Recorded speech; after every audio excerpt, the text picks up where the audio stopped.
ഗാഥ അവിടെ നിന്ന് ഇറങ്ങിയപ്പോൾ മുതൽ ഞാൻ ഫോൺ വിളിച്ചുകൊണ്ടിരിക്കുക. ഇതുവരെ ഫോൺ സ്വിച്ച് ഓൺ ചെയ്തിട്ടില്ല. കൂട്ടുകാരിക്ക് ആക്സിഡന്റ് ആണെന്ന് പറഞ്ഞു പോയതല്ലേ സാർ? ചിലപ്പോൾ അവിടെ നിൽക്കുന്നുണ്ടാവും. എനിക്കറിയത്തില്ല. ഒന്നാമത് ഫംഗ്ഷന്റെ ഇടയിൽ നിന്ന് അയാൾ പോയത് എനിക്ക് ഇഷ്ടപ്പെട്ടിട്ടില്ല. ഇപ്പൊ ദാ ഫോൺ സ്വിച്ച് ഓഫ്. ഇതാണോ മാണിക്കുഞ്ഞ് അല്പം കൂടുതൽ റൊമാൻറ്റിക് ആയുള്ള കുഴപ്പം?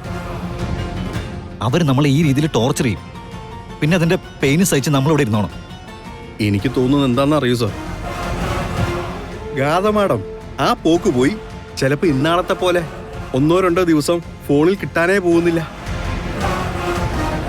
അത് കഴിയുമ്പോ ഒരു പ്രത്യക്ഷപ്പെടലും സാറിനൊരു സർപ്രൈസും.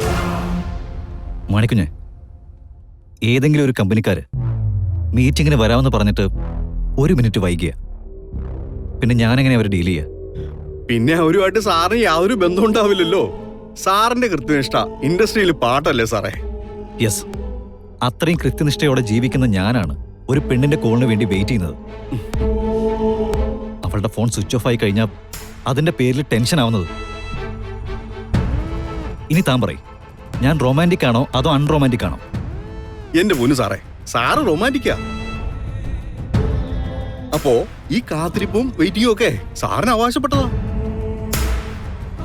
അപ്പൊ കുറച്ച് നാൾ അതങ്ങ് അനുഭവിക്കും സാറേ.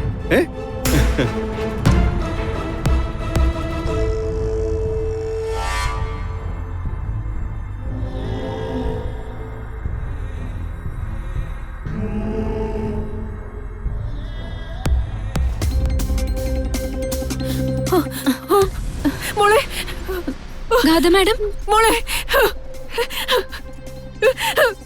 അയ്യോ വേഗം ഗാഥ മാഡം, മോളെ ഡോക്ടർ ഡോക്ടർ ആക്സിഡന്റ് കേസാണ് സർ. ഓക്കെ നിങ്ങൾ അമ്മയാണ്. ഓക്കെ, നിങ്ങളൊന്ന് പുറത്തേക്ക് നിന്നോളൂ. ഡോക്ടറിന്റെ മോക്ക് എന്തെങ്കിലും? ചിലപ്പോൾ ആക്സിഡന്റിന് ഷോക്ക് ആയിരിക്കും. ഡീറ്റെയിൽസ് പിന്നെ പറയാം പ്ലീസ്.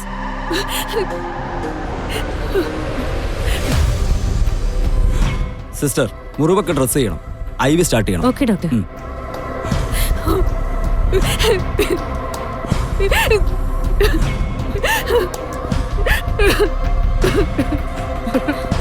മാമിനോടുള്ള വാശിക്ക് ഡോസിനി, എന്നോടുള്ള വാശിയല്ല ഇതിന് കാരണം. ഗാഥമോൾക്ക് ആക്സിഡന്റ് പറ്റിയ സ്ഥലത്ത് നീ ആ പാമ്പിനെ കണ്ടില്ലേ? അത്രയും തിരക്കുള്ള സിറ്റിയില് അതെങ്ങനെയാ അവിടെ വന്നത്?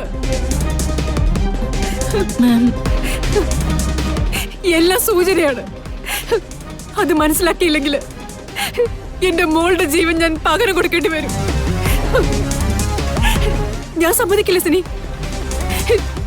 എന്ത് സംഭവിച്ചാലും ഞാൻ എന്റെ മോളെ വിട്ടുകൊടുക്കില്ല.